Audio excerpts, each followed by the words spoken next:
Most routines online are either very unrealistic or straight up too much boring. But here's the reality that some people are not aware of. The top 1% of women don't follow those rules that are considered very normal by people in this society. These women do this instead that I'm going to talk in this video, and not what you think.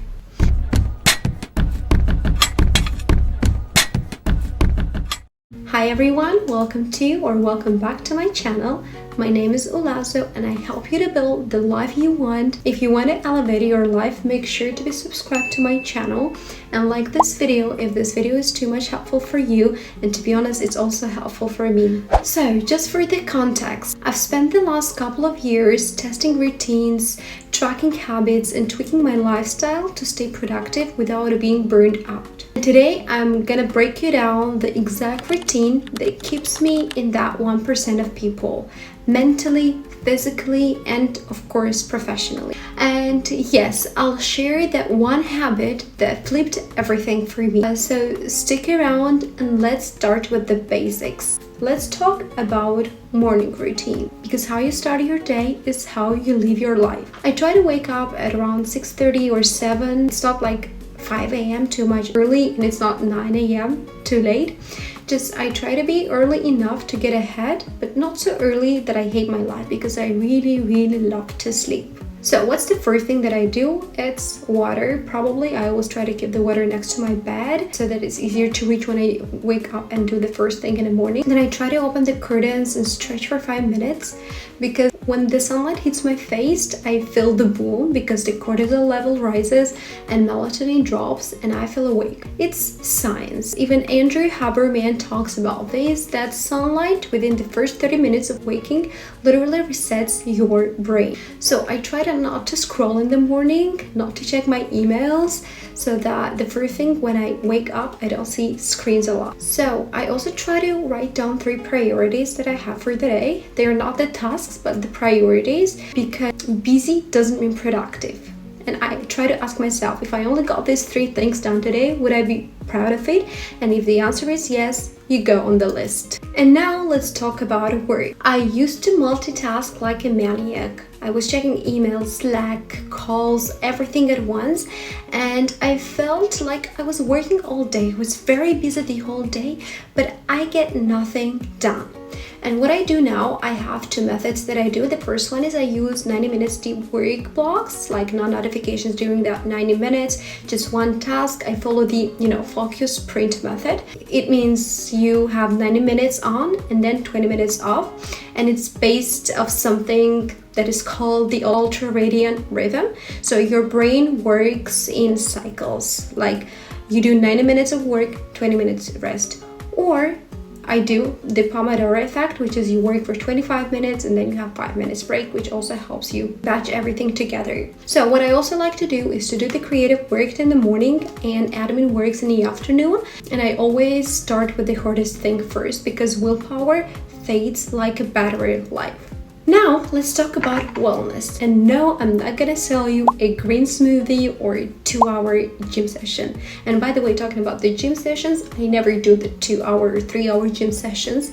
I try to walk a lot. Minimum 8K, 10K steps is the bare minimum for my everyday life. I try to take all the calls, all the work that I have to do during my walk, or listen to podcasts, or just let my brain wander while I'll listen to my favorite music. And I also go to gym a couple of times a week. I also try to eat breakfast. I usually eat the same breakfast, like eggs in different formats, avocado toast.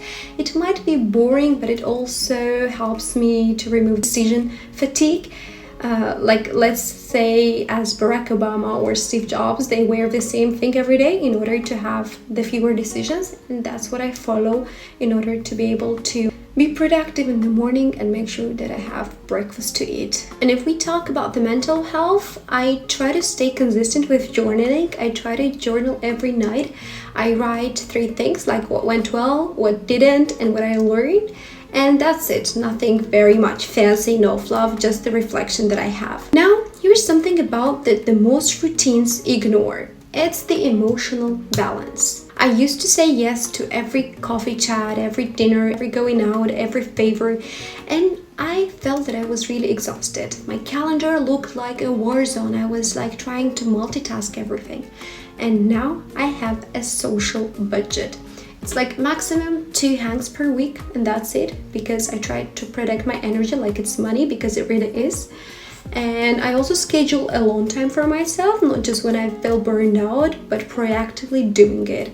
I feel like I treat it like a meeting, because if you don't plan for peace, chaos will always plan for you. And now let's talk about nights, because how you end your day matters just as much as how you start a day, because it reflects for the next day how you started. Actually, my husband's influence was here too much, so right now when it's 9 p.m. already, I dim the lights, no overhead light, just small lamps like this one that you see. I try to make tea, and I don't drink coffee after 1 p.m. And I try to read books, especially fiction during evening, not self-help books, because my brain needs to chill. And then I write down my tomorrow's priorities. Sometimes I forget to do it, but I'm trying my best in order to do it, because that way I sleep knowing tomorrow's already planned. It's like closing all the tabs in your brain that you had open the whole day long. And I also like to use blue light blockers after 8 p.m. The same on my phone, on my laptop if I need to use it, because studies show that the blue light suppresses melatonin, the sleep hormone. So yeah, I look like a gamer from 2012, but I sleep like a baby. And now, with all of this, let's talk about the thing. Even with all of this thing that I've talked about in this video, I hit a wall last year.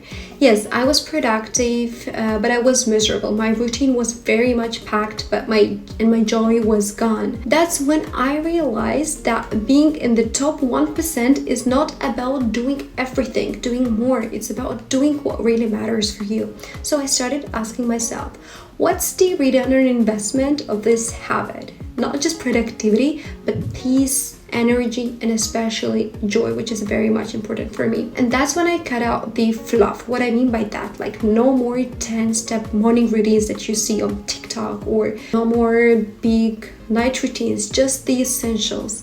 And here's the habit that changed everything: weekly self-reviews. Every Sunday, I sit down and ask, what did work for me this week? What did not?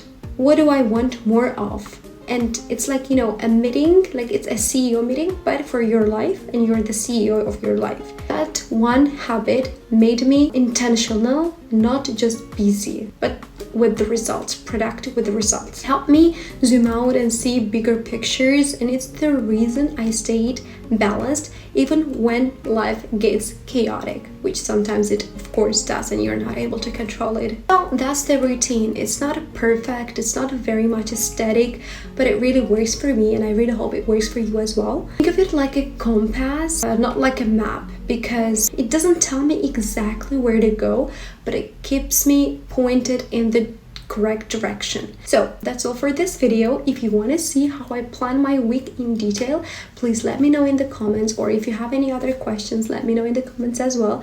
I'll be checking them out and making sure to film it if you want it. Thank you very much for watching this video. I really hope you enjoyed it, and see you in the next video. Hugs and kisses. Bye bye.